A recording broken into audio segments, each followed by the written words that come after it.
Indian troops, in their fresh act of state terrorism, martyred 3 Kashmiri youth in the Kulgam district today.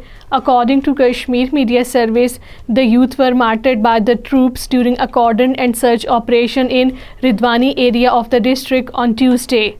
All Parties Hurriyat Conference has appealed to the world community to take cognizance of the Indian brutalities and the targeting of innocent Kashmiri youths under the black laws. According to Kashmir Media Service, APSC spokesman Advocate Abdul Rashid Minhas, in a statement issued in Srinagar, urged the UN to force India to settle the Kashmir dispute. Indian police on Tuesday confirmed to have attached more properties worth hundreds of thousands of rupees belonging to several Kashmiris in the Baramulla district. According to Kashmir Media Service, the property was identified belonging to Kashmiri people living outside the occupied territory.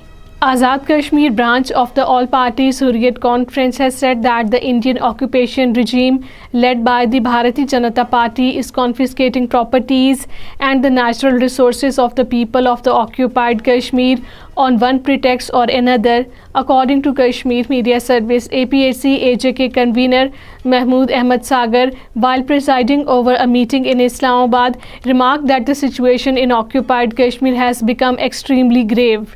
Former Chief Minister and the National Conference President Dr. Farooq Abdullah accused the Hindu fanatic Narendra Modi of creating division along the religious line, saying that the people must stay strong and show unity and solidarity to counter the forces. According to Kashmir Media Service, he was addressing the party workers in the Pulwama district.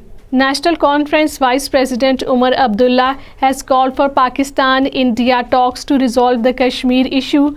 According to Kashmir Media Service, addressing a public gathering in the Kupwara, Abdullah emphasized the need for a conducive environment for the dialogue.